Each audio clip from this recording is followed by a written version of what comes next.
yaa ngi yéen a ngi fàttaliku téléphone yi nga xamante ne téléphone satellitaire la. am na ay téléphones yoo xam ne Iridium la dafay fonctionner ci benn technologie boo xam ne satellite bi dafay nekk en géostationnaire. Géostationnaire mooy dafay fixé ci benn emplacement net boo xamante ne du bouger léegi nag dafa wër àddina bi nag te technologie boobu nag dafa nekk technologie boo xamante ne par rapport ak drone yi daf ci am benn genre appareil bu ñu ciy def boo xamante ne comme genre kii la récepteur la boo xam ne boo ko ci defee buy naaw nag automatiquement rek dafay def lu ñu naan dafay def lu ñuy wax géolocalisation day jël affaire bi nag di ko géolocaliser normalement parce que day envoyer influx mu koy recevoir ni mu koy envoyer di ko recevoir noonu lay détecter emplacement net et exact bi ce qui fait que américains yi ñoom mënuñu am accès ci technologie boobu parce que bu ñu ci amoon accès rek bu ñu amoon accès ci technologie boobu mooy ci maillage bu kii bi bu chinois di utiliser rek automatiquement drone yi mën nañ leen dérouter. loolu moo tax drone kii iranien cay di mën atteindre seen cible correctement parce que boo jëlee système Baidu yi ak système GPS américain mais Azou waay bul fàttali les drones Chahid dañoo am li ñuy wax la guidage inertiel de. waaw non je sais waaw xam nga dama lay expliquer rek parce que dama bëgg affaire bi gars yi comprendre ne. ñaar yëpp lañ boole dañuy boole GPS ak inertiel. non du ñu utiliser GPS bi xam nga lu tax GPS bi du ñu ko utiliser parce que GPS bi c'est géré par l'armée américaine en fait ñu bëri comprendre ñu lool ñu bëri dañu yaakaar ne GPS bi nii ñun ñu koy utiliser rek la non c'est sous le contrôle de l'armée américaine. c'est le GPS de Baidu quoi de Baidu. waaw voilà boobu laa bëgg a wax voilà GPS Baidu la ñu utiliser mais GPS américain bi xam nga bu ma ne Baidu rek dama koy kii parce que Baidu il a une précision de 2 mètres. mais par rapport à américains ils ont une GPS américain il a une précision de 5 mètres kon am na différence kon bii moo gën a précis beneen bi donc ce qui veut dire que et puis te ñoom te mënuñu ci am accès parce que ay réseau de satellite la yoo xamante ne mooy gravité au niveau rek de la terre léegi nag ñoom coordonnées yi leen ni chinois yi di jox ak coordonnées yi nga xamante ne moom la système aussi russe xam nga si russe yi tamit am nañ seen propre système ñoom système bi tam bi ñu am ñaar yooyu moo tax seen précision bi day exact boo xoolee bi ñuy bombardé ambassade bi nekk Riyad xoolal bu baax ni nga ko bombardé bâtiment yi ñu laal boo xoolee image bi tu sens que ne dañu viser ay bureau typique lañ bureau yi nga xam ne moom lañ soxla woon nga xamante ne agent yi nga xamante ne ñooy liggéey pour le gouvernement américain si wàllu guerre ak affaire renseignement foofu la affaire yi daal net. kon Azou sama question bi ma la fa bëgg a poser. kon c'est confirmé que ñi wax ne les renseignements américains yi wax ne que ce sont les satellites militaires russes ak Chine ñoo jàppale Iran ci lépp li nga xamante ne def na ko ci Moyen-Orient. mais bien sûr loolu moom c'est même pas un secret loolu ñoom xam nañ ko ñëpp xam nañ ko. parce que lu tax Chine instant bi nii c'est une question stratégique en fait affaire da ngeen koy comprendre Chine instant bi nii moom benn levier moo ko dese. moo ko desee léegi ci côté boobu mooy Iran bu daanoo moom pare na côté boobu Orient Moyen-Orient Proche-Orient moom c'est fini pour moom boo deful donc sax pour mu am accès Europe sax dafay am problème parce que américains yi dañuy def bloc day jëm rassembler ñëpp def bloc attaquer ko daaneel ko économiquement léegi nag fu mu nekk nii rempart boobu Iran bu mu daanu parce que Iran dëkk la boo xamante ne day def jonction entre la plaque européenne et asiatique. On appelle la plaque eurasiatique nga xamante ne moom mooy laal Turquie pour dugg Europe donc léegi nag jonction boobu bu ko arrêté bu si ñàkkee rek jeex na Russie tamit arrangé wu ko tamit kii daanu Iran daanu ça ne l'arrange pas du tout parce que il a des problèmes avec les Américains comprendre que Américains yi bëggoon nañ ko daaneel économiquement ay jamono ñoom ak Européens yi fu mu nekk nii lii xew nii avantage de si moom mu jox ay renseignements mu bañ moom instant bi guerre bi arrêté arrangé wu ko. moom guerre bi continue moo ko gën a arrangé comme ça moom mu mën a doggali Ukraine après léegi gars yi ñëw à la table de négociation ba pare et sur le plan des sanctions gars yi ñu ngi wax naan dañuy alléger sanctions yi comme ça mu mën a jaay pétrole comme ça mu mën a renfler keesam parce que instant bi nii tamit li mu dépensé ci guerre bi dafa bëri il en a trop dépensé te sonnoon na trop instant bi nii financièrement mu ngi commencé woon peser parce que seen PIB mu ngi commencé am chute libre bu tuuti. da nga ko du sentir mais quand même tu sens que ne lii devise yi di dugg ci état bi dafa commencé wàññeeku waaw. léegi nag ok mais Azou benn question bi ma lay poser li doomu Trump bi def nan lañ koy woowee. Bah, délit d'initié lañ koy en fait c'est un Trump c'est un coutumier des faits ay délit d'initié rek lay def na ko si crypto-monnaie bi léegi fi mu nekk nii mu ngi nii di ko def tout le temps nii lay def bañ a ma xam ne buy attaqué bu ñuy def seen bombardement yi week-end lañ koy def parce que dafa bëggul laal marché ma financier bi te da koy def de telle façon que lundi bi bu ñuy xëy day fekk lépp normal na mu ne bon c'est fini on a tapé et puis la guerre est passée on a gagné jeex na gis nga toujours noonu lay def ay manipulation rek lay def délit d'initié lay def loolu baaxul loolu noonu boo ko defee dañ lay jàpp tëj sur le marché amuloo droit de dire. kon yow yaa ngi taxaw ba léegi nii fi nga taxawoon. Trump gars yi dañ koy rey bu guerre bi naree du continuer américains yi dinañ rey Trump quoi sa point de vue fi nga taxawoon ba léegi nii. waaw intérêt américain yi moo ñu écraser Trump wala ñu éliminer ko wala gars yi à tout moment mën nañu ko éliminer beneen bi aussi y a une question qui se pose ci internet yu bëree bëri ñu ne Ben Netanyahu ça fait 3 jours kenn gisul vidéo officielle bu mu def maanaam vidéo yi gars yi gis yëpp mooy ay vidéo yu yàgg la ba léegi nii ñu bëree bëri rumeur buy circuler est-ce que rey nañ ko c'est pas confirmé waaye daal kenn gisagut vidéo boo xamante ne def na ko en un temps de record 3 jours a ngi nii defagul direct moom Ben Netanyahu premier ministre Israël pour yow lan moo xew ci ñaar yooyu. ah man de dama xaw ma la information bi sa confirmé ñu ngi naan il est mort loolu la gars yi. gars yi bëri ñu ngi koy wax te lu ma jaaxal. bon mais c'est pas encore sûr même man mii sax. mënu ma appesantir parce que loolu dafa doon loo xam te même tamit bu amoon tamit c'est tellement day nekk loo xam ne duñ ko joxe nii parce que instant bi nii kenn xamul fu mu nekk kenn xamul s'il est vivant ou mort. parce que man lu ma jaaxal la guerre des la guerre des foofu la ko. non mën naa am Allemagne day génn parce que Allemagne mën naa am néew bi la ñu yóbbu Allemagne mën naa am néew corps bi la ñu yóbbu Allemagne balake mën naa am ko. mais xam nga tamit. waaye parce que Azou sama question mooy man la guerre des 12 jours. chaque jour Ben Netanyahu da doon génn wax chaque jour la guerre des 12 jours. mais bien sûr chaque jour da doon génn wax mais cette fois-ci concernant frère am laa dëgg ni moom lii moom Scott Ritter su boppam moo ko wax. waaw ni frère am. son frère moom c'est confirmé ak Ben Gvir c'est frère Netanyahu. voilà loolu moom c'est confirmé son frère ak Ben Gvir c'est confirmé. waaw Ben Gvir tamit moom tamit apparemment bon ñu ne soit il est gravement blessé wala génn na àdduna mais en tout cas gars yi dañ ko nëppal presse israélienne dafa def accident de voiture. après Scott Ritter su boppam moo doon reetaan sax dina xanaa oto moo mbëkk kër bu nga xam ne moom la iranien ciblé. non vous vous rappelez la guerre des 12 jours fan lañ bombardé woon Israël le siège du Mossad. voilà ak centre de recherche investissement bi. merci kon nag ñooñu. mais lu ma jaaxal Azou li ma jaaxal ñoom dañoo bombardé woon le 8 ak le 7. Iran dafa bombardé woon mooy fi nga xamante ne mooy primature bi mooy fi Ben Netanyahu di nekk rey 8 commandants. en même temps boobu immeuble bi Ben Netanyahu di nekk la gars yi bombardé rey 8 commandants ñu ne Ben Netanyahu dafa nekkoon en réunion. mais boobu ba léegi ci lañ commencé génnee benn note ne. bu benn communiqué am au niveau des influenceurs la presse journal Ers. bi nekk biir Israël dañ koo télécommuniqué. ñu jàpp ci ay journalistes démb ñu di jëli tout ce qui est caméra de surveillance Iran vous voyez les vidéos dañ koo génnee biir tel bi lépp luy caméra de surveillance dañ koo dindi 3 jours. gisuñ Ben Netanyahu dégguñ ko mais day jaaxal ñu bari quoi en fait. waaw effectivement li nga wax xam nga même man mii sax ba léegi maa ngi toog di déglu. maa ngi wër mais gisuguma benn information. waaye. xam nga lan ngeen bàyyiwul xel.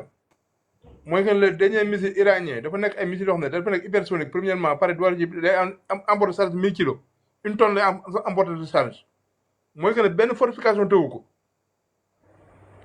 léegi problème mooy missile dégâts yi muy def moo énorme ba nga xamante ne Israël mënu ko wane boo gisee image da ngay tiit. xam nga ñoom en fait ñoom dañu xeeboon ne Iran amoon na benn technologie bu aussi avancée que ñoom li ñuy gis nii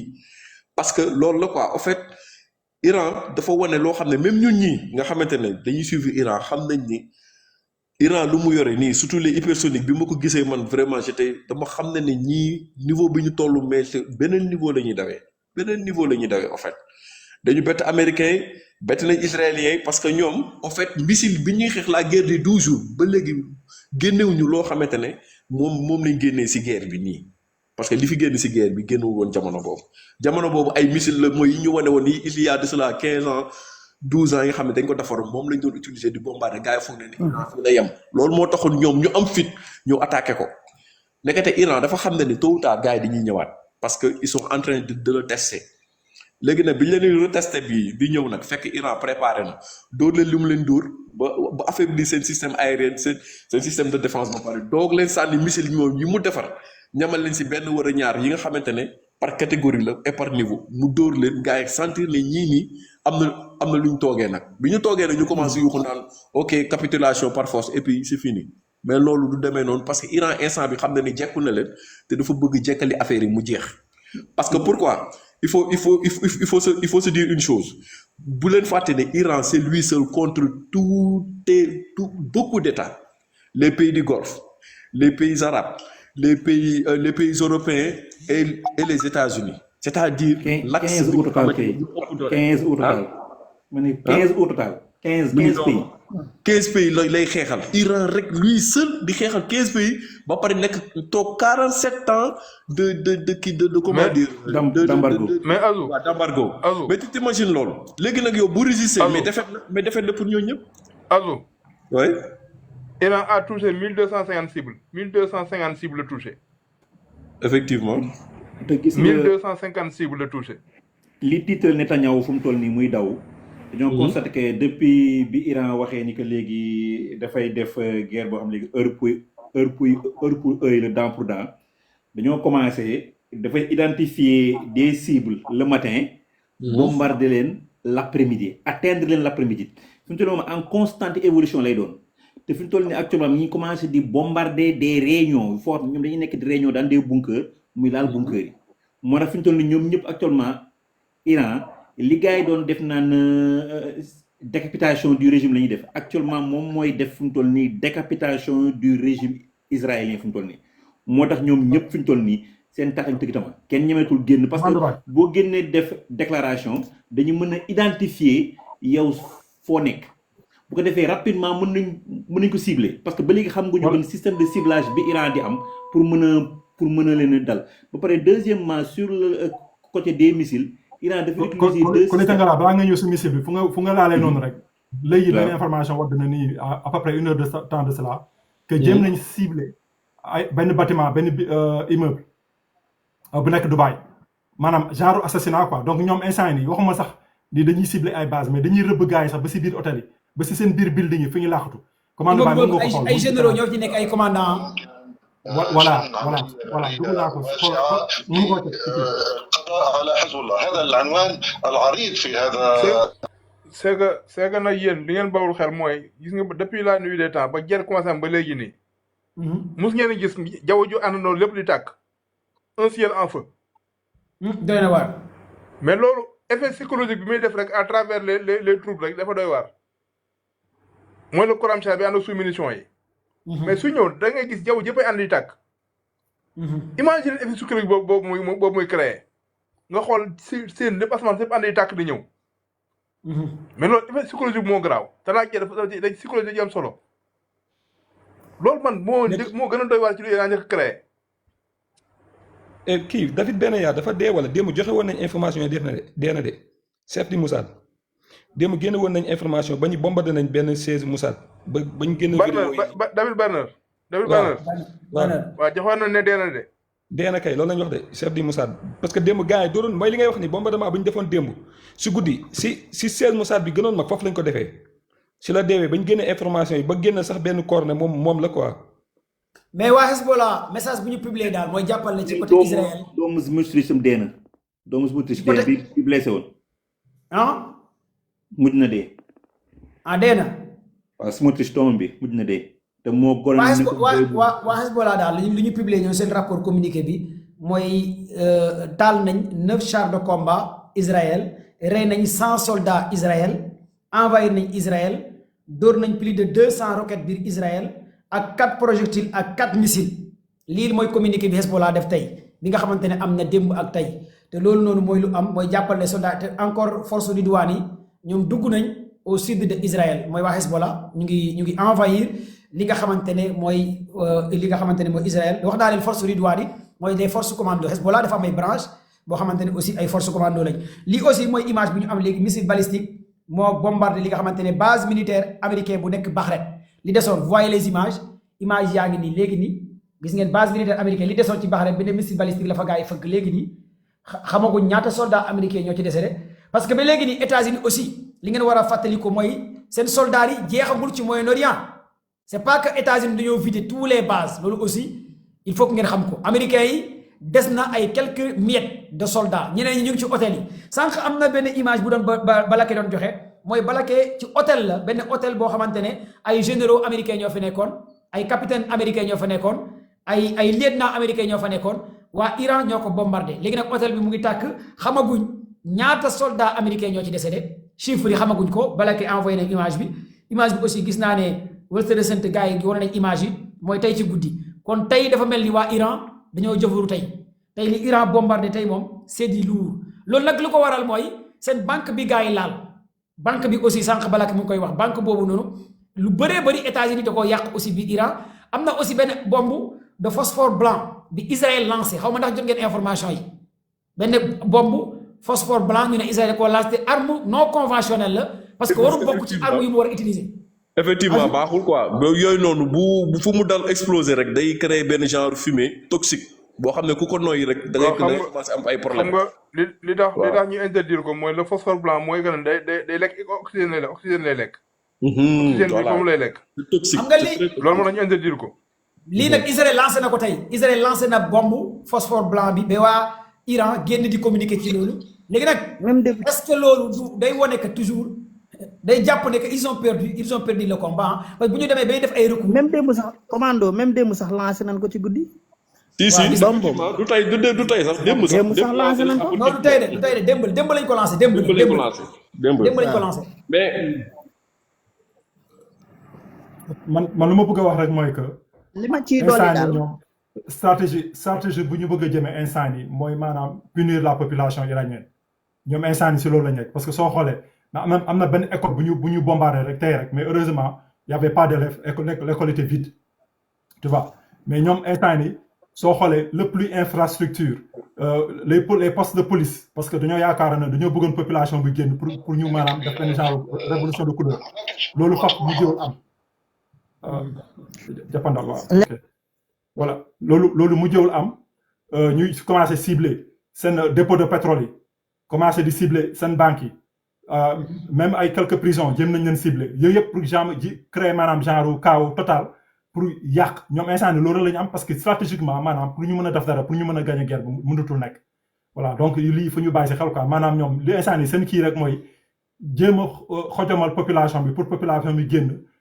casse wala ñu mën a daanal nguur gi mais malheureusement pour eux pour la 12e fois c'est tey mooy 12e nuit bu nga xam ne gars ñu depuis guerre bu ko déclenché chaque guddi des milliers et des milliers d'Iraniens dañuy génn di supporter seen gouvernement bi loolu tam jar nañ ko wax malgré bombe bi di daanu seen wet mais tawul gars ñi daw ñuy génn des milliers et des milliers de personnes ñuy manifester wu di wax ne ñoom ils sont toujours avec leur gouvernement loolu moom c'est aussi quelque chose vraiment lu nga xam ne. c'est aussi y a une information qui circule américains yi ak français yi ñu ne le nouveau guide suprême Ali Moujtaba Khamenei ñu ne dañ koo touché dañ koo blessé ñi naan dañ koo rey loolu day c'est faux parce que waa ji xamaguñ fan la nekk benn ñaareel bi dafa la ku joxe ay consignes ba pare disparaître lii kese moo am léegi ñoom bi ñu defoon Ali Khamenei dañoo bëgg mu communiquer ñu xam fan la nekk kese la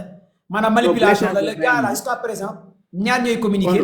à part commando xaar ñu la benn information bu am blessé na sax réellement mais dafa blessé woon avant mooy bi ñu attaqué son père ak yooyu son père waaw la blessé woon ci attaques yu njëkk yi les premiers jours la blessé woon mais nekkul blessure bu taka bu grave ñoom ne dañoo bëgg utiliser information boobu pour mën a dox si maayinu iranien yi ok doo xaar ma jox la benn information bu bees waaw vas-y maanaam am na benn port boo xam si nii ab île la mu ngi nekk ci Irak waaw Mayna Alfao la tudd Iran da ko bombardé nii direct macha allah mu ngay tàkk defe naa ku dem Al Jazeera wala yenn médias yi dañ ko gis ñooñu nag li ko waral nag lan mënta xam lan moo waral tàkk-tàkk yooyu xaw ma benn bateau pétrole lan fa taal pour l'instant waaye ci port ba la ci port ba la ay jafe-jafe la léegi nag commando damay dikk tuuti rek yokk tuuti rek doog a tëj doo bari maanaam ñun ñëpp maas nañ ci manko d'accord ni Amérique am na lu ko bett mbettaange bu rëy am na mooy lii nga xam ne judd na ci digganteem ak Iran guerre 12 jours dafa doon guerre boo xam si nii Amérique bokku ci woon Iran Israël la xëy na tendance bi mu waroon am amu ko waaye li jëm ci technologie ak mbiri guerre Iran yàgg na ci artu Amérique buñ fàttali ko tuuti 2017 Iran capturé na benn bateau américain boo xam ne dañ ni maanaam bateau la boo xam ne fu ko neex jaar waax yu ko neex jaar waaye radar yi du ko gis Iran capturé ko bateau boobu damay gis ñu bari sax di ko véhiculer ci internet di ko dugal ci internet bi mel ni lu bees la waaye loolu yàgg na ku ko xool di nga ko gis ñu militaire yi sukk ñu leen di monété ñu sukk loolu 2017 la loolu boobu Xaasim Souleymane moo fi nekk am nan avion boo xam ne dañ ko utiliser ci espace aérien yu Iran wàcc ko ci ay 2018 17 kon yëpp ay mbir la yoo xam ne jaar na fi ci mbirum technologie Iran wan leen ci boppam correct bi nga xam si ne ñu ngi dal Aynul Asad ci Irak juróom-benn missile lañ fa utiliser juróom-benn missile ba ko utiliser ba nii may wax ak yow nii nee na am na ñoo xam si nii la dee sax ba tey nombre bi kenn xamagu ko am na ñoo xam seen bàmmeel fa la nekk ba tey kon yëpp ay atu la yoo xam si nii Iran jaaroon na ci Amérique waaye ba tey Amérique defawul ma gis waaye nag man am na lu ma intéressé ñaari mbir moo ma intéressé ci guerre bi commando Baye xëy na nag nit ñi duñ ko xalaat man nag commando diina ji dama intéressé waaye nag sàppe yu jur dama intéressé rawatina Afrique mboolem ku yëngu ci commerce Afrique xam nga ne Afrique commerce ci biir Afrique jafe na te Paul Marty mi nga xam ne moo dagg frontière yi tëj ko loolu africain yi war nañoo xefe bu guerre amee lu mel ni guerre bii nga xam ne am na bu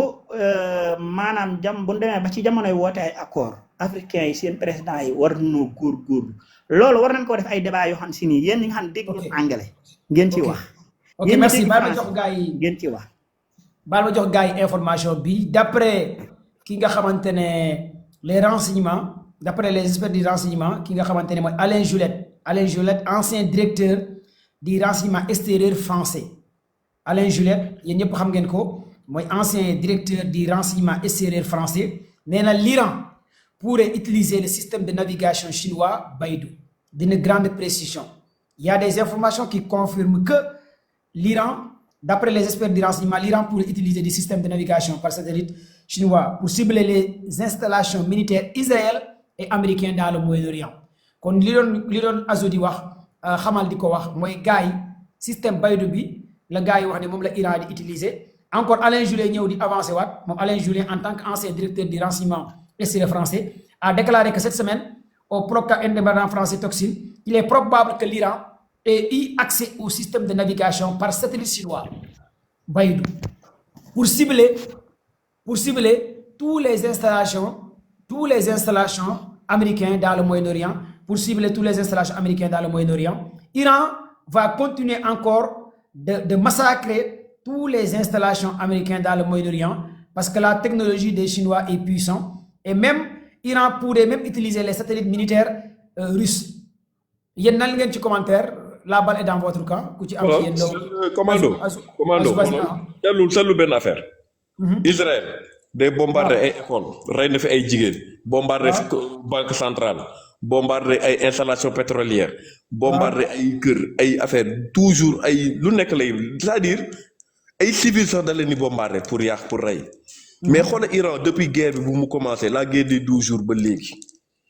base militaire hôtel bi américain yi nekk boo xoolee ay radar ay bunker ay centre de renseignement loolu rek te pourtant mosoo dégg ne bombardé nañ benn bâtiment wala benn kër wala benn dëkk boo xamante ne ay israéliens ñoo fa dëkk ay population muy dëkk naar yi amul fenn pour wane ne ñoom la précision de leur méthode de travail. gis nga lii nii ku mu doyul comme observation comme analyse bu simple si li information yi ngay jot rek nga mën ko segg filtrer ko pour am information yi rek tu sais que ni y a une différence notoire entre les deux. gis nga ñii seen guerre dafa set c'est-à-dire en fait dañ ko jël benn guerre la boo xam ne dañu respecté lii nga xamante ne charte booy def si guerre tax nga xamante ne dañ ne bu rey xale bu rey lii loolu yëpp dañ ko respecté mais ñii mais Azou, pour me poser voilà la question, mais c'est comme si qu'il y a un complot entre la Chine, Russie, Iran pour nous humilier les Américains. Dafa mel ni la Russie, Poutine, parce que même il y a qui nga xamantene mu ngi tuddu le gars là comment il s'appelle encore mooy waaju réew ji rek te mu nekk russe maa ngi dégg mu ne muy wax te muy saaga européen rek. Tolstoy. Kii la. mooy Tolstoy. Tolstoy mu ne. Tolstoy moom mooy tontu en français rek. moom mooy tontu Tolstoy dafa tweeté xam nga lan la bind moom dafa ne. où est la technologie, la puissance des Américains dans cette guerre? Mu ne loolu la bind mu ne où est la technologie et la puissance des Américains dans cette guerre maanaam mu ne ana Américains yi et ses alliés kon loolu day wane que est-ce que nekkul deal parce que dafa mel ni la Russie et la Chine Iran dañoo bëgg a humilier d'abord États-Unis avant ñuy ñaf defal xam nga yéen entre les États comme la Chine et la Russie et l'Iran bu ñuy def ñoom ci biir dañuy waxtaan ne on fait des partages d'informations et dans les partages d'informations entre les services secrets ils donnent des informations stratégiques mën nañ ñëw comme États-Unis mooy seen ennemi ñu ne leen gars yi de xoolal seen doole fii la toll comme actuellement nii xoolal au Corée du Nord ak Corée du Sud il paraît que tous les missiles yi fa nekk missile tardi dindi nañ leen pour andi leen fële Moyen-Orient te loolu bi ñu ko dindee rek c'est vrai waaw loolu boulevard lañ tijji Kim Jong dañ ko tijjil boulevard boo xamante ne lu kan neex lay def foofu temps yi commencé waat na ay test missile intercontinental yi yaramam bi dafa tàng c'est-à-dire en fait front yi moo bëri léegi gars yi dañu taal front yëpp ay commencé tàkk en ébullition loolu moo tax Chine nag xam na ne jekku nañ États-Unis moo tax gis nga fu mu nekk nëbbatuñu sax seen wax nañuy ñëw ñu ne dañuy jàppale Iran parfois avant ñoom dañ naan neutre duñu wax au début bi affaire amee dañu ne teg déggoo leen mais da ngay jékki-jékki rek nga gis ñoom ñëpp ñu ñëw affirmé wu commencé indi sax di wane ne ñu ngi def lii joxe information ne ñoom ñoo def lii c'est-à-dire instant bi nii dañ téye américain foo xamante ne gars yi duñ ci rendre compte mais quand boo defee récap information yëpp mooy nga dajale leen nga filtrer leen benn par benn tu sens que gars yi fii lañ jëm dañuy jël États-Unis dañ koy teg si àdduna bi fëgg ko ba mu wàcc si suuf teg ko nga xamante ne dootul jaarati dara parce que dafa am benn information bu ma jotoon BlackRock ak Vanguard ak affaire yooyu il paraît que dañu commencé am ay problème parce que ils ont divisé de 5 à 10% seen valeur benn de deux naar yi les pays du Golfe ñoom dañu bëgg récupérer seen xaalis parce que instant bi nii mënatuñu wóolu américain parce que bi guerre bi commencé ñoom ñoo taal guerre bi mais ñoom dañuy dem protéger Israël bàyyi leen ñoom comprendre système de protection yi fa tegoon anti missile yi dañ leen mujjee déplacé bi Israël amee problème bi dóor yi tare dañ ko déplacé jox ko Israël bàyyi dëkk naar yi di encaissé. mais léegi affaire bi naar yi tamit métti na leen mais mënuñu ko wax comprendre nga léegi nag ñoom comme ils avaient mis beaucoup d'argent au niveau rek des États-Unis ñoom tamit ñu ngi commencé di réclamer yenn parce que ñoom tamit dañu war def reconstruction après guerre bi ba pare defaraat seen image. il y a un problème mais Blaro da ko bloqué nag Blaro da ko bloqué nee na jënd si waaw parce que dafa am problème ba pare kaay ma expliqué la BlackRock 6 mois avant guerre bi man dama toog 6 mois avant dama gis ay mouvements financiers yu am doole. xam nga ne mouvement financier yi fan la jógee dafa jógee New York États-Unis dem Europe. dafa changé woon carrément bàyyi investissement bi commencé jënd ay terres. voilà dafa changé woon carrément bàyyi investissement bi commencé jënd ay terres. mu ngi noonu de combien de 2000 milliards lañ déplacé en un temps record jëlee ko États-Unis dugal ko Europe te pourtant ñoom ñu ne Europe baaxul affaire bi nag commencé woon nag def suspicion si bopp ñi naan qu'est-ce qui se passe et qu'est-ce qui se prépare.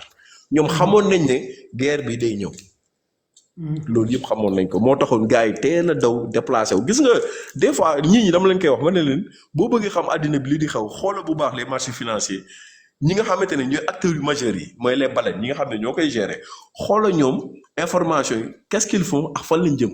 fi ñu jëm topp leen jàppal ne gars yi am na lu xew te li tax ñu déplacé wu analyser lan moo tax ñu bàyyi secteur bi dem côté bale kon léegi dama leen di jox benn extrait ngeen déglu ko.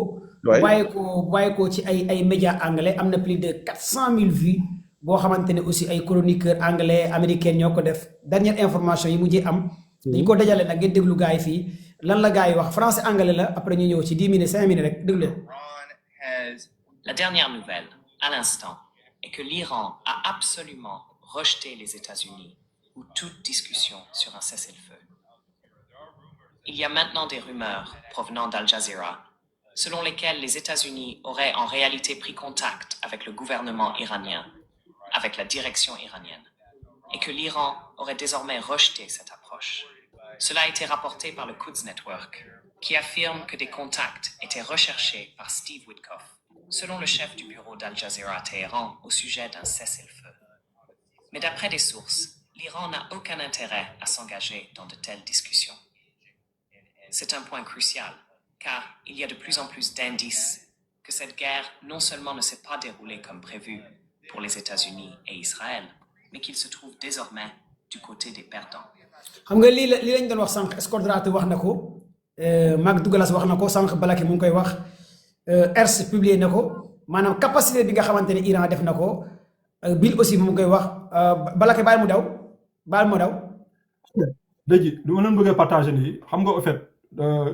dafa am Iran dafa tas tous ses arsenals de missiles daf ko tas si région yëpp 11 régions yëpp la ko tas. ba léegi Iran laalagul sax côté est. te côté est foofu la seen arsenal yu gën a am doole foofu la nekk Iran tig xoolal base yooyu dañu leen tëj ñoom dañuy defar ay base si biir montagne bi ba pare ñu tëj leen base yooyu gars yi laalaguñu leen mais si loolu dafa am lu ñuy wax les missiles fantômes moom laa leen bëgg a jox ni lancement ne ngeen déglu ko c'est très très important technologie bu gars yi utiliser nga xam ne missile bi dafay génn si suuf si désert bi lay génn amul xam nga ñoom américains dañoo wax ne ils ont éliminé tous les camions nga xam ne ñoom ñooy lancer missile yi gars dañu leen éliminé xam nga loolu Trump moo ko wax de te waxu Trump jarul door sa dën Trump moo ko wax Trump. voilà même Peter Hegseth xam nga mooy défense nu mu tudd sax bon sa défense mais le ministre de la guerre parce que ñoom dañoo changé tur bi défense ñu yóbbu ko def ko guerre léegi pour wane ne ñoom carrément ñoom xeex léegi. damay teg vidéo bi nga waxu Trump moom ak waxu Macron jarul door sa dën. xaaral du ko teg mu wax la waaw voilà. xaaral ko teg mu wax la xam nga Iran nu mu def dafa créer ay système de lancement de missiles yoo xam ne dafa différent moo tax kenn mënu koo cibler parce que problème dafa créer yoo xam ne par conteneur la sur des bateaux civils. voilà ay système de lancement yoo xam ne par conteneur sur des bateaux civils. créer système de lancement yoo xam ne dafay dem directement sur la montagne. dafa créer ay système de lancement yoo xam ne dafay dem directement sur la terre pleine nga xamante ne directement suuf si lay génne. moom laa lay bëgg a wan nga xam ne par à 1 mètre sous la terre la. boobu la moom lay wax nii boobu la Balak lay wax nii. ayca vas-y Balak tegal mooy. léegi nag noonu la demee parce que problème mooy dafa génne 5 wala 6 systèmes yoo xam ne benn bokk ci sa morom yëpp système de lancement lañ. waaw. ok beneen bi nag moom la saa ji wax ni parce que loolu moo ko jaaxal moom. Vous pouvez les dissimuler dans les tunnels, vous pouvez les dissimuler sur un camion, dans un container, tout ça. Eh bien, ils ont fait encore plus fort. J'ai vu quelque chose qui m'a vraiment étonné. Vous êtes sur un terrain. kii mel ne ku ñu tàggee baayam moom du wax bu baax moom tamit wala dafa tiit waxal bu baax yéen. Et à 1 mètre sous la terre, il y a des missiles. À 1 mètre sous la terre, mais de la vraie terre, vous voyez, pas du béton ni rien. Et donc, ils ont creusé des tunnels, mais en plaine, vous voyez, donc pas seulement dans les montagnes. Et alors, comment dire, comme un gruyère, et de temps en temps, il y a une grotte, vous voyez, il y a des tunnels, il y a une grotte, et à la verticale, ils ont placé un tube en acier, inox, qui peut faire... waaw maa ngi gis mu ngi nii waa suuf si lay génnee quoi suuf si. Ça dépend de la taille des missiles. est-ce que il s'arrête à 1 mètre de la terre. Au-dessus de ce tube, il y a 2 couvercles. Ils ont remis la terre par-dessus, et dans le tube, il y a un missile qui est en attente. Vous ne le savez pas, il y en a partout disséminés partout en Iran. Pas partout, mais en Iran, mais dans certains endroits. Alors, partout en Iran. Partout en Iran. Impossible de savoir qu'ils sont là. Impossible de savoir. Ils ne sont plus sur les... Les déserts là, quoi, en fait. C'est comme si comme un désert là, gars, utilisé. Ça, vous ne voyez rien. Alors, mais c'est les souffles, c'est les Guinéens. Regardez les missiles. Qui souffle, c'est les Guinéens. Maintenant, le missile, il peut être envoyé, puis guidé par satellite. Il n'a même plus besoin de son radar. Et l'Inde, Diomaye, war na ko mën a def Sénégal, hein? Diomaye, war na ko pété li def ko Sénégal. C'est que xam nga commando c'est que Iran dafa am lu maîtriser. Président Diomaye war na ko def Sénégal de. innovation la quoi en fait. commande wala ngeen def. non non. commande wala ngeen def. yéene réew mi dama ko yéene réew mi. damay xaaral ma wax la xaaral ma wax la. dama bëgg dem julli mais dafa am loo xam ne Iran da ko maîtriser. xam nga problème mooy dafa am lu ñuy wax le perpergol solide. mooy le carburant des missiles perpergol solide. mooy le carburant boo xam ne mën koo installé façon missile bu nekk. installé ko ba nga xam ne zone de lancement bi ak zone de déplacement bi du mat 5 minutes. léegi Iran da ko maîtriser. loolu moo tax missile fu ne mën na ko faa def fu ne. non gars yi ñu ngi plateforme désert quoi ah ok Balake bàyyi ñu libéré la instant dañuy. voilà léegi lu ma dara laa bëggoon leeral rek mooy d'abord parce que c'est bon léeg-léeg ñuy wax lan mooy objectif Iran c'est important Iran instant yi nii soo gisee bëgguñu négocier ñoom seen objectif mooy que dañoo bëgg américains yi seen base bu nga xam ne maanaam sécurité Moyen-Orient la ñu bëgg a rebattre les cartes. ok merci dëkk naar yi nga xam ne ñooy bàyyi fii base américaine dafa nekk iranien yàgg nañu jooy ne nañ bàyyi leen américains yi ñun mun nañu assurer ñun suñu sécurité suñu biir on est des frères des pays frères musulmans mais naar yi bëgguñu loolu ils ont toujours utilisé xam nga doole américains yi pour def lu leen neex si région bi di supporter groupe terroriste ay Somalie ay Soudan du def lu leen neex Iran nag loolu la teg si table bés bu ñu naree négociation am ñoom si loolu la ñuy teg saa mooy lu ñuy bëgg mooy base américain yi nañ fi jóge su sa région bi yëpp bu boobaa nag mooy Moyen-Orient bi daal bu fa américain nekkati. voilà ñoom bii bokk na seen objectif. maanaam Moyen-Orient bi daal how are you hello fine good morning bu fa amati. waaw en tout cas daal ñoom loolu moo tax ñu ngi yëgal niveau bi parce que xam nga guerre chaque guerre moom fu muy mujjee mooy si table bi amul benn guerre nga xam ne duñu mujjee table mais yow position bu ngay ñëwee si table bi moo am solo bu fekkee ne yow instant daa ngi ñëw ak position force kii nga xam ne moom xam nga wax naa la depuis le début guerre man na la guerre bi guerre attrition lay nekk maanaam ku la gën a yàgg mën a muñ parce que xam naa ne américain am na force de frappe ils sont en train de très faire mal à l'Iran loolu moom mënuñu ko dindi waaw mais Iran yi ñoom dañoo yàgg résister ñoom lu ñu mën a muñ beneen côté bi gaw ma ni ñoom mën nañ ko muñ parce que beneen côté ñoom dañoo réew dañoo yàgg confort dañoo yàgg maanaam am lu leen neex di def lu leen neex léegi nag à un moment donné gars yi suñu demee ba mëntuñ muñ si négociation yi Iran dafa am lu muy andi si table bi man gëm naa ne Iran lii lay nekk di wut maanaam jéem a xam nga rebattre les cartes si Moyen-Orient bi. ok Balake ba beneen yoon incha allah waxtaan bi am na solo ban heure moo fa jot ca Amérique ban heure moo fa jot ban heure moo fa jot 10 heures comme ça 10 heures. waaw damay dem 10 heures ci guddi 10 heures 4 ok 10 heures merci waaw xalam ok merci Balake Azulaay mon frère voilà ak ñëpp ñu nekk si suuf yi. ok xalam ba beneen yoon incha xalam allah looy tàggatoo xalam yow tamit ma libéré la xalam wala qualité nga la ma yeewi la yow tamit xalam wala qualité nga la ku instant ngeen dem mooy yeewi gars yi daa am ñu ma bëgg a jël ci suuf quelques éléments gars yi def demande ma jël quelques éléments pour jégul ba xalam di gën a rafetlu live bu baax bon li ma mën a wax fu mu toll nii mooy c'est la fin d'une ère domination occidentale bi xam ne duré na presque plus de 500 ans actuellement mooy jeex ndax yàlla mooy def na ay cycle am kenn du mën a nekk fii falu ba foo ne yow sa falu c'est pour l'éternité actuellement moo tax Iran fi mu toll nii va changer le monde la Russie depuis l'URSS jéemoon na changer le monde devant les Américains dafa échoué la Chine ñëw na jéem a changer le monde mais ba tey Chine fi mu bëggoon utiliser rek mooy sur le plan économique bien que am na puissance militaire mais moom bëggul guerre parce que Chine ni mu nekkee une population de presque de 1,4 milliard il lui faut une croissance minimum de 5% pour mën a maintenir stabilité si dëkkam moo tax Chine bëggul guerre pour bañ a dem croissance bi yegg ay 3% ki ay 2% léegi Iran nag moom c'est un peuple séculaire boo xam ni seen civilisation ça fait plus de 2700 ans te toujours dans leur histoire ils ont toujours été des résistants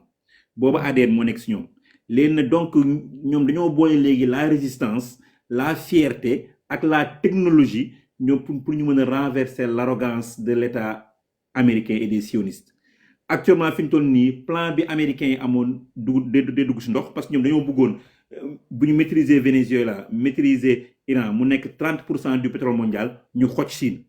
et malheureusement fi ñu toll nii lii ça va échouer Israël tamit ils vont échouer parce que seen plan bi nga xam ni mooy le grand Israël bi ñu bëggoon te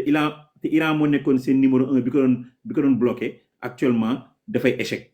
léegi bu Iran fexee ba éjecter les Américains actuellement ci golfe comme les Blacks wax tous les pays du Moyen-Orient dinañ gis ñoom ñëpp ñu commencer tourner le dos aux Américains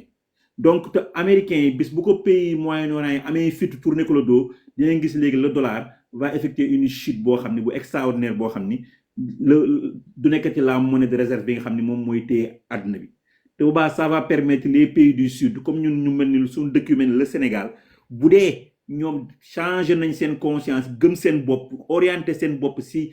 jàng technologie ut xam-xam di nga xam ni léegi boobaa léegi ñoom it daañu mën a am seen wàll ci li nga xam ne mooy nouvelle ère bi ñëw te maa ngi dégg sànq Azoulay di expliquer si nga xam ni mooy le système bi nga xam ni moom la les Iraniens di utiliser mooy Iridium boobu c'est un système boo xam ne accessible à tout le monde nekku rek les Iraniens mais accessible à tout le monde parce que moom mooy le plus vieux constellation satellitaire bi nga xam ne moom ci àdduna bi te système boobu ñun bu ñu poussé woon ay quelques xale ingénieurs ñu jàng tuuti mun nañ fi fabriquer ay drones yoo xam ne yu extraordinaire donc li may lance après mooy nañ gëm suñu bopp. loolu moom politeng la jarut a wax Sénégal fii lu ñuy gën a encourager mooy promotion de la médiocrité mooy lan mooy ay xale yuy kaa di saaga la ñuy may doole di leen pousser ay nit ñu nekk ci détail la ñuy pousser il est temps que ñu am culture boobu maanaam li nga wax le nii soo gisee ma wax ko y a plus de 7500 personnes nekk ci live bi ay kilifa yaa ngi ñuy déglu renseignements généraux yaa ngi ñuy déglu autorité yaa ngi ñuy déglu guide religieux yaa ngi ñuy déglu mbàkke ñaseen il est temps que ñu pousser parce que li nga wax dafa am solo parce que le fait que ñu dooleel tey live bi plus de 8000 personnes nekk ci live bi ba léegi 9000 à 2 heures du matin au Sénégal noonu ngeen war a focuser di dooleel ay borom xam-xam mais seul Sénégal ngay gis réew boo xamante ne kuy saaga ndey kuy wax ay taat kuy wax ay kaa kuy wax vie privée nit ay taalibe Baye Niass ay taalibe Sëñ Touba ay taalibe Hadj Malick Sy ñoo leen di dooleel ñooy may ñooñu doole ñooy pousse ñooñu te koo ci laaj mu ne barke sëñ bi te ñooy dooleel ñiy wax wàllu taat ñooy dooleel ñiy wax wàllu kaa ñooy dooleel ñiy saagante ay ndey ñooy dooleel ay saagakatu ndey te pourtant ay doomu sénégalais lañ doomu réew lañ maanaam Sénégal xam-xam moo fi yaradel doom xam-xam moom soxla wuñ ci dara xoolal loolu kuy comédie ñu encouragé la kuy saaga ndey sénégalais yi may la doole kuy wax ay cas sénégalais yi bëgg mel ni kuy dugg ajana te koo ci ne sa sëriñ nangam bu commencé tijji làmmiñ di rëy naan sëñ bi la yaakaar bu dugg ajana ku nekk nag voilà quoi les conséquences quoi en fait. c'est comment xoolal loolu du fatalité xam nga nit ñu mooñee la pendant des décennies du fatal day nekk lu mën changer xam lu koy changer leen dong la étape numéro 1 bi mooy ñu xàmmee yan dirigeant la ñu nommé ak yan dirigeant ñoom ñooy œuvrer pour l'intérêt du Sénégal actuellement lu mel ne ay Diomaye Faye lii mu nekkee si dëkk bi fu mu toll nii Sénégalais yi dañ ko war a won ni ko on en a marre de ce système bi nga xam ni moo ñuy tenir ñu nekk ay ignorant ñu tourner le dos ñun am nañ koo xam ne il veut nous orienter vers li ngay wax nii ñu génn ci monde boobu moo tax fi mu toll nii actuellement tous les Sénégalais doivent faire focus ñuy déglu kenn di xool kenn di topp kenn mooy Ousmane Sonko tout le reste ngir yàlla nañ leen dugal ci mbalit bi parce que ère bi ñu jëm c'est une ère boo xam ne tellement technologique. moom kese mu mën a sauver Sénégal boo gisee gars yëpp bañ ko contre ko parce que c'est le sauveur parce que gars yi contre yëpp ñu ci gën a bëri ay sàcckat lañ maanaam parce que enragé wu leen ku mel ni Ousmane Sonko enragé wul sàcckat yi enragé wul ñi nga xamante ne système bi lañ yaakaaroon Ousmane Sonko ku mel ni moom enragé wul waa toog muy dox ñi nga xamante ne ay passeport diplomatique lañu yaakaar ñi nga xamante ne dañuy jël seen doom di leen caser moo tax il dérange quoi en fait Ousmane Sonko il dérange les gars voilà la connaissance en fait. le combat continue rek le combat continue. waa ji daal nañ ko bàyyi muy dof doflu 2029 ñu balee ko c'est tout simple. ok Bill looy tàggatoo Bill vas-y looy tàggatoo jaajëf Azoulay. mais yow ban heure moo fa jot yow sa waa dëkk ban heure moo fa jot. ok incha allah il est 2h11. non Azou yow xaaral daa am question moo la bëgg a posé ngay daw. waaw d'accord allez-y. Bill looy tàggatoo yow 2h11 moo fa. xam nga Azou dafa nekkoon fu am solo mooy le renseignement russe ak combine ak le renseignement chinois parce que problème mooy bu ñu fàtte ne guerre bi c'est une guerre par procuration mooy que la Russie day utiliser Iran carrément pour yóbbu les États-Unis à l'usure su boobaa day mën a am li mu bëgg sur le Crimée mu mën a am exactement l'accès à la mer Caspienne loolu la Russie loolu mooy produit russe bi mais fan la koy jaaree à travers l'Iran la koy jaarale loolu moo tax Russie utiliser Iran ba nga xamante ne mën a utiliser Iran ba nga xamante ne lépp lu mu bëgg am da koy am parce que problème mooy américain doon tal Ukraine te boo ko dee xool am na parce que est-ce que gën naa jot livraison d'armes ok gën naa jot livraison d'antimissile léegi nag pendant ce temps dafa am beneen histoire ma jox la information Ukraine ma jox la information c'est la capture de Vladimir Zelensky moo nekk moom lay gars yi di planifier fan yi Zelensky la gars yi bëgg a jàpp teg ko loxo ma jox la xibaar yoo xamante ne moom la gars yi bëgg a jàpp les heures qui viennent gars yi dañoo bëgg a planning pour teg loxo Zelensky jàpp ko quoi waaw te loolu nag lay gars yi di waajal. te ragal naa américains yi tayle ko ragal naa américains yi ñoo ko tayle pour ñu jàpp ko. non dañ koy joxe parce que loolu mooy projet bi parce que Russie dafa am condition yi leen tegal pour plan de paix bi léegi dafa am beneen lu xew mooy dafa am deuxième élément boo xamante ne nii c'est un élément crucial boo xam ne bis bu jàllee mooy que ne la Chine mooy nekk la première puissance mondiale mooy première puissance mondiale boo xam ne kenn dootu ko dab mooy que ne xam nga Chine dafa utiliser l'Iran pour lan da koo def terrain d'essai ak terrain d'entraînement mais en même temps dafay utiliser Iran pour lan pour mën a fexe ba nga xamante ni les Américains vont à l'usure léegi chaque fois bu Américains yi demee à l'usure ba nga xamante ni la Chine xam na ne carrément Amérique mënutul défendre Taïwan bu Chine jëlee Taïwan parce que day am foofu benn effet boo xam ne day nekk effet boo xam ne dafa doy waar ci la Chine te day nekk effet boo xamante ne nii day at Chine day am puissance ci àdduna bépp da leen mën a téye parce que boobaa day am les pleins pouvoirs parce que àdduna li muy réeree 4 technologies moo ko gérer dans ces 4 technologies là première bi mooy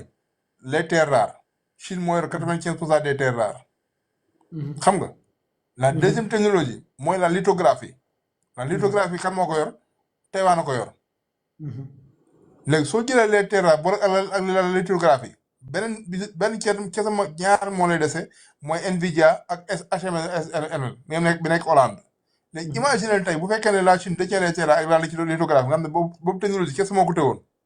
déjà kon Chine li mu bëggoon ci Amérique da koy am parce que problème mooy day jël Taïwan jël la lithographie ba pare jël les terres rares su boobaa Chine day nekk super puissance lay nekk doon nekk puissance day nekk super puissance boo xamante ne àdduna ku mu bëgg a taxaw nga taxaw. macha allah. kawe na lool. merci bien loolu nag mooy problème bi foog ñu xam ne exactement léegi problème mooy dafa am loo xamante ni guerre bi ku ne ni ci am sa part pendant ce temps la Russie moom li muy def mooy day bloquer le dotard mu pare li muy def mooy pour pare naan su paree day mën a jaay pétrole parce que fi ñu doon nii mi ngi am dérogation yu bëree bëri yoo xam ne day mën a jaay pétrole ñu bëree bëri léegi Russie foofu moom mooy avantage am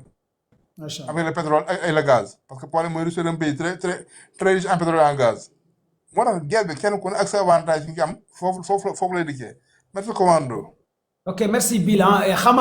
merci Bill c'est très pertinent macha allah looy tàggatoo waaw commando man li ma bëggoon daanelee rek mooy Iran moom guerre bi moom wax dëgg yàlla li Billy di wax rek mooy dëgg mooy lu su mel ni Chine ak ki nga xam ne mooy Russie dañ see am ay jàngat pour ëllëg ñoom naka la ñu mën a régler seen situation comme ni mu amee si Taïwan foofu sa jor moo fay taxaw mais man li ma gën a jaaxal mooy Trump bu demee bay sàkku ndimbal si Ukraine man c'est que loolu moo ma tiital maanaam c'est-à-dire foofu ñàkk na pexe xam nga Ukraine boo xoolee li guerre bi ñoom jàngat bi si États-Unis waroon gën a def da ko waroon def si Ukraine mooy Ukraine si boppam ñoom ba ñu xamee ne ñoom ñi ngi jël seeni moyen di fa yóbbu seeni missile ñu gis ni Iran dafa jox Russie ay drone saxaat yooyu noonu nga xam ni moo taxoon Russie tey mu gënoon a dominer Ukraine gisuma ku ko gën a xam drone yi si boppam parce que moom li mu si encaissé kenn encaissé ko loolu moo taxoon États-Unis jël ay experts lu si mel ne benn ancien DG Google si boppam moom lañ jël ñu jox ko benn marché boo xam ne mën naa ni 5 milliards d'euros la bëriwul ñu jox ko pour lan mu defar ay drone yoo xam ne anti drone lay doon quoi moo xam ne moom mooy mun a yàq drone yi quoi léegi foofu dañoo bëgg a jël kii tamit benn entreprise boo xam ne Allemagne moo ko moom lañ wax Skyruns moom Skyruns 35 Allemagne ñoo ko moom mais benn SAR boo xam ne dafay capable ne une minute mu mun see tirer lu toll 4000 balles comme ça drone bi su nekkee si kaw mu mun ko wàcce quoi maanaam 4000 balles mun na ko tirer si une minute pour drone yi naaw léegi nag loolu moo tax Trump dafa xam ne xeex bii nii bu dee missile yi rek la missile yi iranien yi seer na ay millions lay jar mais drone si boppam moo ko jaaxal moo tax léegi pour ñoom ñu gën a mën a xeex beneen yoon wala gën a mën a xeex si guerre bi nii pour mën a intercepter drone yi moo tax ñoom ñu bëgg a jëli experts yooyu nekk Ukraine pour ñu indi leen pour ñoom ñi indi seen anti drone yooyu mooy rideau yooyu noonu pour ñu mën a intercepter drone yi xam nga Israël avant may dugg si xeex bii nii dafa amoon lu taxoon mu gën a dugg bu ñu fàttee weeri si ginnaaw dafa defoon benn laser boo xam ne day mën a intercepter drone yi benn laser boo xam ne benn véhicule laser la boo xam ne dina mën a wàcce drone yi loolu bokkoon na li ko gënoon a pousse man ba mu ko liiree laa xam ne kii nii kon tey drone yi moom dina am leneen lu mu koy mën a intercepter mais gis naa ni loolu noonu deful benn jàngat te boo leen xoolee di ngeen gis ni defaroon na loolu noonu kon c'est-à-dire man dama bokk si ñu gëm ne guerre bi wax dëgg yàlla lu ko li wax rek États-Unis moom stockam jeex na te jamono jii dégg nañ li Iran wax si li mu am say armes nga xam ne mën na ko xeex si ñaari at te du jeex loolu laa bëggoon dëggale di wax ne daal vraiment Iran moom bu continuer yàlla mën na ko may nam parce que ñii ñëpp gis nañ ne moom mi ngi xeex boo xam ne xeex bu mucc ayib la loolu laa bëggoon leerale rek pour daanale ko. merci Xalam depuis Maroc moom aussi kale Canada la nekk kale Maroc kale États-Unis sama correspondant yi gars yi dugg ci live bi Azou naa moom mu ngi ci satellite yi yow boobu du ma wax fan nga nekk quoi yow yaa ngi ci orbite mais Azou li ma lay poser question li tax comme que yow wàllu ay satellite wàllu orbite wàllu technologie fu ne ngay dem ci àdduna bi ci yooyu nga nekk ci jaww ji nga nekk instant yi waa ji may wax ni ci jaww ji la nekk parce que Cheikhou Tidiane moom ci jaww ji la nekk de moom comme picc léegi dañoo bëggoon signal radar avion yi nga xamante ne parfois dañuy am keroog maa ngi gis bravo Oscar uniforme Sierra Oscar maa ngi ciy waxtaan ak moom te nee na aussi yéen ñaar da ngeen ci waxtaan lu bëree bëri yow xam nga fi may waxee comprendre nga. waaw dégg naa fi ngay waxee. voilà dañ ci waxtaan ak moom après mooy expliquer un peu ci signalu radar bi nga xamante ne seen domaine la des fois da ngeen ciy waxtaan yu bëree bëri léegi loo may mën a wax un peu si par rapport ces signal radar par rapport les avions yi nga xamante ne aussi américains yi ak avions yi nga xamante ne aussi li Iran di utiliser par rapport ces missiles yi ndax signal radar yi dañ koy guider wala nu mu koy guider ak nan lay demee quoi en fait. non en fait gis nga affaire yi bu fekkee kii la bu fekkee missile yi la. waaw ñoom en fait comme li ma la expliqué woon rek la technologie Iridium bi la ñu utiliser. moom laa doon expliqué sànq nii voilà technologie boo xamante ni satellite yi yàgg na xam nga parce que day basé wu sur les téléphones par satellite yi nga xam ne moo fi nekkoon te yàgg na quoi ça fait une vingtaine d'années nga xamante ne moom mooy guider missiles yi pour ñu mën atteindre seen objectif facilement. dafa doon loo xamante ne open source la ñëpp mën nañu ko utiliser et puis c'est pas. may ma tuuti amoon ay jigéen yu demandé woon pour ma jël leen. bu nekkee am na ay jigéen yu bëgg a participer taxaw rek ay jigéen yu bëgg a participer def leen demande ma jël leen yéen aussi ngeen wax seen xalaat kii 5 milliards de dem parce que laaj bi léegi mu jeex ñaari question bu nekkee am na ay jigéen parce que bii pas damaa bëgg a jël tuuti ci jigéen ñi parce que des fois dañ naan ma ñoom bëgg nañu wax géopolitique am na sax ñu may envoyé message jigéen ñi aussi ci ngeen bokk bu nekkee am na benn jigéen bu nekk ci live bi bu bëgg a wax ci géopolitique wala bu bëgg a bokk ci affaire yi parce que vous êtes là du góor ñi kese boobu ba léegi góor ñi kese ñooy yéeg yéen aussi mën ngeen yéeg bu nekkee am na ay jigéen yoo xamante ne aussi bëgg ngeen wax participer bu ma xante si biir ñëw bokk ci live bi ça nous fera un grand plaisir de voir des grandes dames ay yaay booy ay xale jigéen ay nangam di wax ci géopolitique continuez Azou ngeen def leen demande jigéen ñi. waaw léegi loolu xam naa ne li ñu gën a yaatal la. xam nga parce que fu mu nekk nii li si nekk moo bëri. explication bi bu ñu koy détaillé day jël temps te xam naa ne instant bi xaw na guddi tuuti te man moom journée bi dama xaw a carburé tuuti parce que 24 heures ngi nii nelaw ma. kon dinaa la jëlaat spécial live. après voilà léegi comme ça léegi ñu mën ko segmenter bu baax parce que tey dama xawoon a jàpp expliqué woon naa la sànq dama jàppoon tuuti. non man kay maa ngi jégalu parce que man bu ma lay woo téléphone. amul solo dama ko mujj bi ma paree première partie laa ne xaaral ma dugg intervenir ñu waxtaan tuuti comme ça au moins sax ñu sottante xalaat. mais comme daa weekend bi dina baax comme ça weekend bi booy def live ma dugg ñu détailler affaire yooyu moo gën parce que bon dafa xaw a guddi te xam naa ne d'ici 2 heures de temps damay jógaat tamit damay nekkaat ci activité bi moo tax maa ngi jégalu bu baax daal. léegi weekend bi dinaa la jëlaat incha allah nañ ci waxtaan ci weekend bi. waaw d'accord incha allah jërëjëf. incha allah jërëjëf kon gars yi maa ngi jégalu bu baax incha allah ba weekend bi incha allah jërëjëf. ok merci Azou c'est un frère un ami un frère boo xamante ne on communique beaucoup ci ay affaires yu bëree yi nga xamante ne ci wàllu la guerre des étoiles Thierno Amadou Rabi Sow ñu ngi lay déglu. Thierno Hamdou Rabi Sow commando Baye maa ngi lay bëggee di la ziar. bëggoon naa la laaj si guide bu bees bi moom mu ngi dund wala dundwul parce que maa ngi dégg ñoom France 24 ñi ne dafa blessé ñi ne dafa dee ñi di wax dafa nëbbatu bëggoon naa si xam dara daal loolu laa bëggoon poser comme question parce que maa ngi soog a dugg si. dinaa tontu léegi nii xaaral ma jëlaat keneen quelques éléments rek balaa may arrêté live bi gis naa demande yi bëri na lool mais gars yi ku ma jël aussi ngeen kii peut-être am na lu gars yi bëgg a wax. abonné leen tey aimé di partager di participer di envoyer ay cœur.